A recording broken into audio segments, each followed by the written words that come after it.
Day one of training camp has just ended, joined by five. Before we get into the show, make sure you like, comment, and subscribe. We're going to recap what we heard and saw from day one at training camp. Let's get into the show.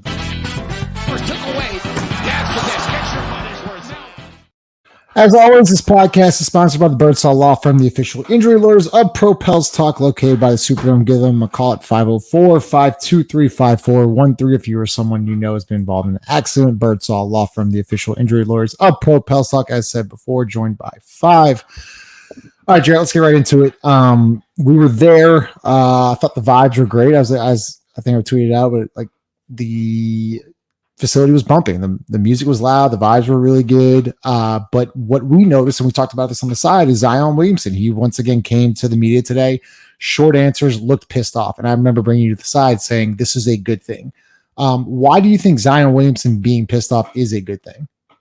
Yeah, man, I just think he's at this point where he just trusts himself. Like, he's not trying to impress anybody. He's not trying to make friends. He's not trying to be cool with the media if he's not cool with you already. Like, he's not trying to, I think he's just kind of like an organic person. And he knows, like, things can be said in the media and being twisted in a way. So he's going to be really short with people now. I think he's been low-key taken advantage of, in a sense. Like, his words or his kindness has been taken as a weakness. And if you ever met that dude, he ain't weak. So I think this is just that time frame in his life where he's like, bro, I got so much other stuff to worry about, rather than, this child's about to be born in less than a month. Like, he's going to be really short and simple with people. Oh, sorry, I didn't mean to cut you off. I'm sorry. I was just saying, like, it almost looks like he has a chip on his shoulder and something to prove. Now, obviously, though, Five, we have to see it. Actions speak louder than words. But one of the things that Coach Green said in his presser, I thought that was interesting, is that obviously Zion's going to play the 4, but they've been trying to find some groups of Zion playing at the 5. Just seeing some initial reaction on Instagram, on Twitter, on YouTube. Some people don't like it, and I'm like, I love it. I think this is exactly what they need to do. Now, obviously, there's some pros and cons to it, but Five, I want you to kind of get into it. First, the pros of why Zion should be the 5 and some of the cons.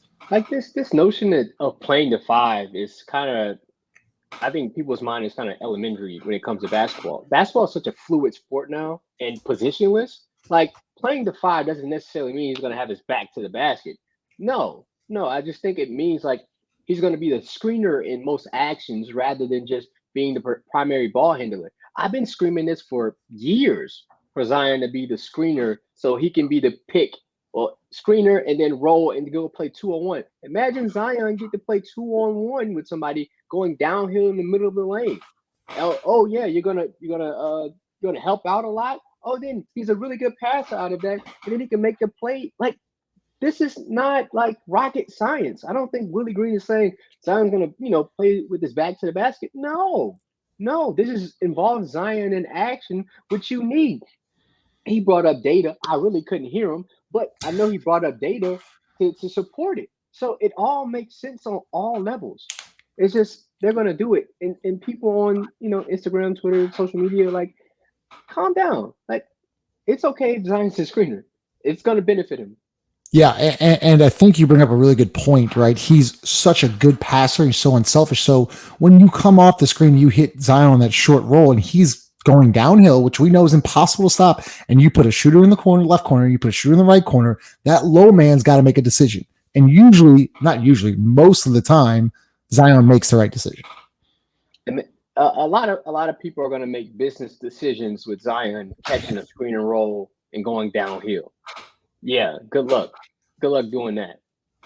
I completely agree. Now let's talk about some of the negatives with him at the 5. And listen, someone brought up a good point. Well, defensively at the 5, he would have to rebound more. But late in games, things like that, you can switch 1 through 5 and kind of live with it. Zion, I'm not going to worry too much about that. I do agree with some points that Zion's got to be a better rebounder. But what are some, I guess, cons to Zion being at the 5? Listen, and this is what Willie Green alluded to, right? In answering the question, like, everybody has to rebound. This team has to become a better rebounder. Justin, we've been talking about this. This team has to become a better rebounder. They were 6th defensively, and they sucked at rebounding.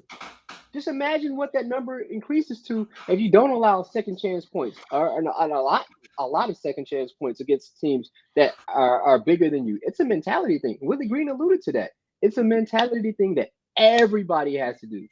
Everybody just can't, the ball goes up from the opposing team and you're just looking around and maybe you get the rebound. Bro, Josh Hart's one of the best rebounding guards in the league. He's 6'4". He's not stupid athletic. He just goes after the damn ball. And I think that's what you have to do on a team like this. If you're Zion, if you're Brandon, if you're CJ, if you're Trey Murphy, if you're like everybody, you can't just allow Jonas to get the boards for everybody. No, it's a team thing. And not to mention when Zion's getting a rebound, 2-5, that's a good thing for the offense because he's getting it and going. And once he has a full head of steam, he is literally the most unstoppable player in the NBA. So if he's got to play the 5 and we see uptick in rebounds, that's a good thing not only for the defensive side of the ball, but also offensively as well. I fumbled through that whole thing. Let's get into what Willie Green said because you just talked about it, and it's a perfect segue into a team rebounding. I thought that was I pulled you to the side after he got done his presser and said what were some things that you liked what he said, and the first thing you said was team rebounding.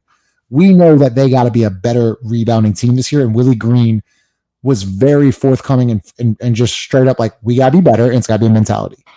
And this is why training camp is so important. And this is the time where you really have to teach rebounding. It seems elementary. It seems, sometimes beneath people, but you have to teach rebounding at a time like this because you can't wait until, December's or the dog days of the NBA to fix this problem when you know that this has been a problem. If you can rebounding and play small, it eliminates so much. Right? You don't have to include a big like Jonas. If you can rebound and still play small. Golden State got away with that, for years because they can rebound and still play small. So I think this team is kind of moving in that direction, and that's one of the holes that they needed to fill. Yeah, and especially 5 in a James Borrego offense, right? Yeah. He talks about pace and pushing. When you're cleaning the glass and you're getting out and running your lanes, that's, as we just said with Zion, that's a great thing. But you got to see it from not only Zion and Jonas, you got to see it from Brandon, Trey, obviously when he gets back, and then Herb. But we talked about a little bit with Herb 5.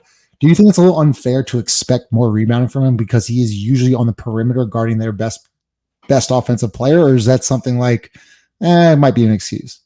I think some cats are just, reaching at this point. Asking, one, you're going to ask Herb to guard the best perimeter player. They're going to shoot from usually the perimeter. And then he needs to be a better rebounder. If he's a terrible rebounder, I'd tell you that the thing Herb does, like a lot of things, doesn't necessarily show up in the stat sheet, right? Like he bails guys out all the time, and the one complaint is, his 3-point shooting and rebounding. Yeah, I'll take Herb over a lot of people. Yeah. Last segment of the show, so we got to go into the goal where Trey Murphy and Corey Brewer were working out. I was actually surprised that 1, Trey wasn't even in his sleeve, nothing on his knee, nothing. 2, wasn't elevating, wasn't jumping, but was moving. Were you kind of surprised by that? Yeah, I was also surprised that he wasn't even hitting the rim. Goodness gracious! Like, yeah, I don't care how far you are from the goal. I really don't. But like, as he just proceeded, like I think the games he was playing with Corey Brewer he wasn't trying to hit the rim, and he wasn't. No. Yeah, so yeah, he's moving fairly well for a guy that just had a slight tear and they fix it. Cool, but when that guy gets back, yeah, man. Did not see Larry Nance. I'm trying to think who else we missed. Didn't see Jose. Jordan Hawkins, Najee's shot looked really, really good, man. Explain that a little bit. We got a couple minutes. You told me something interesting about Najee's shot. It was smooth. There was no hitches. It was just catch and release, man. It was pure. He probably knocked down like 4 or 5 in a row. And even if he didn't knock them down, like it looked easy. It looked smooth. It looked effortless. And I think he said in the conversation with us, yo, this is the best summer I've had. And it looks like it. Like that shot looks different. If you're not paying attention to basketball, you're not paying attention to Najee, Maybe it doesn't look different to you, but I'm telling you, it's different. Could be huge coming. I mean, especially with Trey down, Larry down, Jose down. He's gonna have to step up. So, that'd be a really good thing to have add to the Pelicans because they're losing a lot of 3-point shooting with Trey Murphy out. So that's your update from day one. We'll be there day 2 as well. As always, like, comment, and subscribe. This podcast is sponsored by DraftKings. Let's hear from them real quick. Can you believe we've had 7 months without an NFL game? Crazy, right? Well, good thing that's over. NFL's here, and DraftKings Sportsbook, an official sports betting partner of the NFL, is giving you a can't-miss offer. New customers can get $200 in bonus bets instantly when you bet just $5 on any NFL game. DraftKings is hooking everyone up with game day greatness. Download now and use code BOOT to sign up. New customers can take home $200 in bonus bets instantly just for betting $5. That's code BOOT only on DraftKings Sportsbook, an official sports betting partner of the NFL. The crown is yours. Like, comment, and subscribe. That's it for me and 5. Let us know, do you like Zion at the 5 or not? We will see y'all tomorrow night.